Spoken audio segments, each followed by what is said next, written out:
Hi there and welcome to another IronWorks brewing video. In this video we actually get to try the Dublin Dry Stout.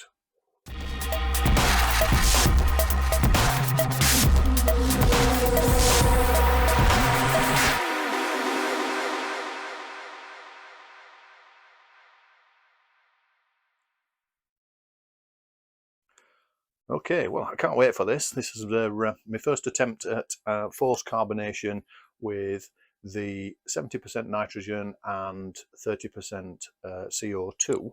So we'll see how we go. I've had a couple of little glass samples just to see how it's been coming along over the last week, and I think we're about there.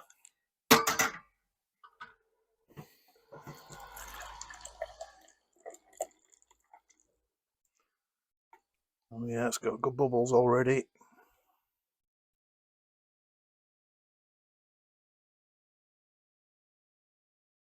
Just knock that one back for a second. While that's settling, I'll just bring that over. Actually, you can see that. Lots and lots of small bubbles in there. Nice creamy head on it already, which is pretty good. There is a disclaimer in this video, and the disclaimer is that I don't normally do the tasting ones and sort of talking through that aspect of it. If you're into that kind of stuff, Rick Shaw, BrewabitRick, absolutely amazing, and also Spenno at the Spencer Arms. So cheers to you guys, and I won't do how they do it justice, but we'll give it a go. Okay, we'll just give that a little bit of a top up.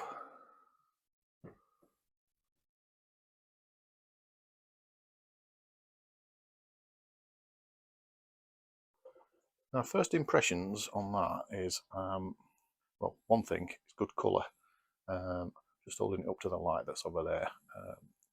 Nice dark, got a ruby colour to it, nice and clear. Cracking head on the top of it, sort of a bit of a coffee type of colour. Smells like stout, believe it or not. Let's give it a whiz.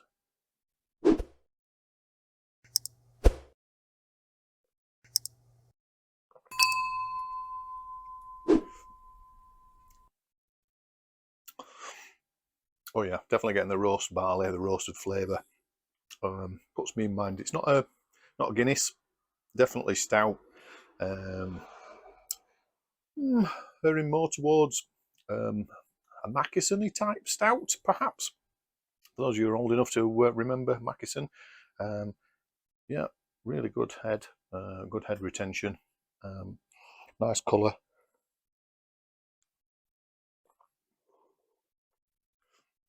It's got a drying, definitely got the drying aspect to it. The initial taste, lots and lots of flavour, a little bit of vanilla almost. No real sort of no smell to it. Hops, I think, were East Kent Goldings, and not a great deal of hops at the time. Definitely getting it from the barley. Rick tends to do this to get rid of the condensation. Not really that much to see, to be honest. It's quite dark. It's a nice colour. Lots and lots of bubbles. Trying not to spill it. Very, very fine. So I'm impressed with the forced carbonation. I think that works really, really well. It's a nice flavour. It's quite moreish. I do like my stouts, to be fair.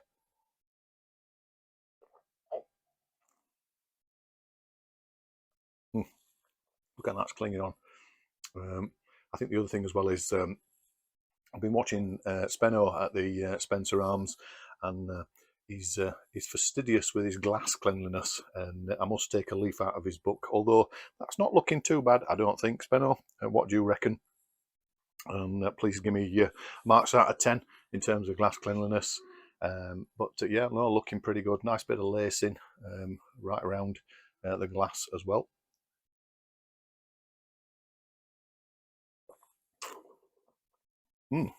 Pretty good.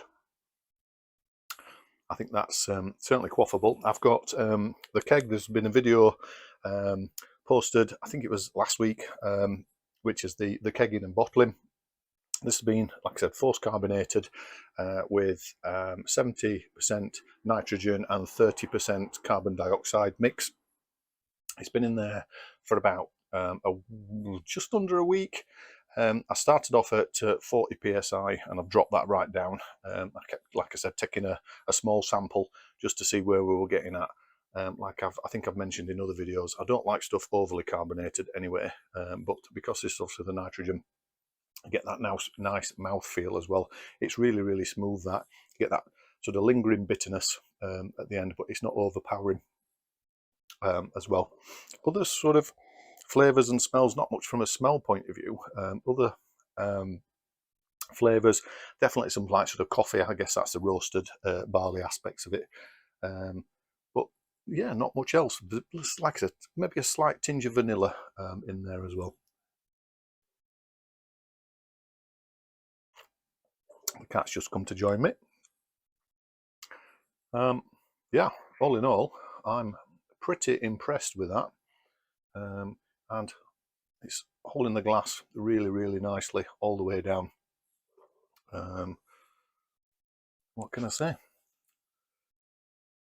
That's out of 10 for myself. Probably give that a 6 or 7. Maybe an 8, perhaps.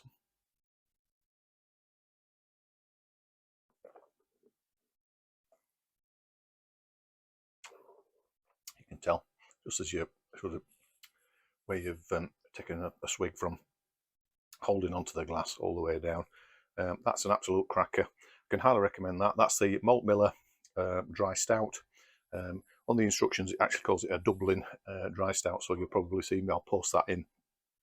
Put that on the title so that you can you find it. But if you just go onto their store, it's there as a Dry Stout Malt Miller all grain kit. It's been a cracker to do, fairly straightforward, and yeah, no major dramas from that perspective. What can I say? Cracking beer. Well, thanks for watching, everybody. Hope that was okay. Highly recommend that one. So if you're into your stouts, get cracking and do that. Like I said, it's not got that sweetness. It's got definitely more the bitter and the dry aspects to it. Hints of coffee, a little bit of vanilla hidden in there somewhere. The Fuggles hops you don't really notice, to be perfectly honest. You can't just get that. I think that's more the bitterness side of it. For a cracking beer. If you like the kind of stuff, please do like and subscribe. It is appreciated, and thanks to all you that have been subscribing recently. I really do appreciate that as well. I'm learning as we go, as we all are. Every day is a school day, as they say. But thank you, cheers, and all the best. See you on the next one. Thanks all.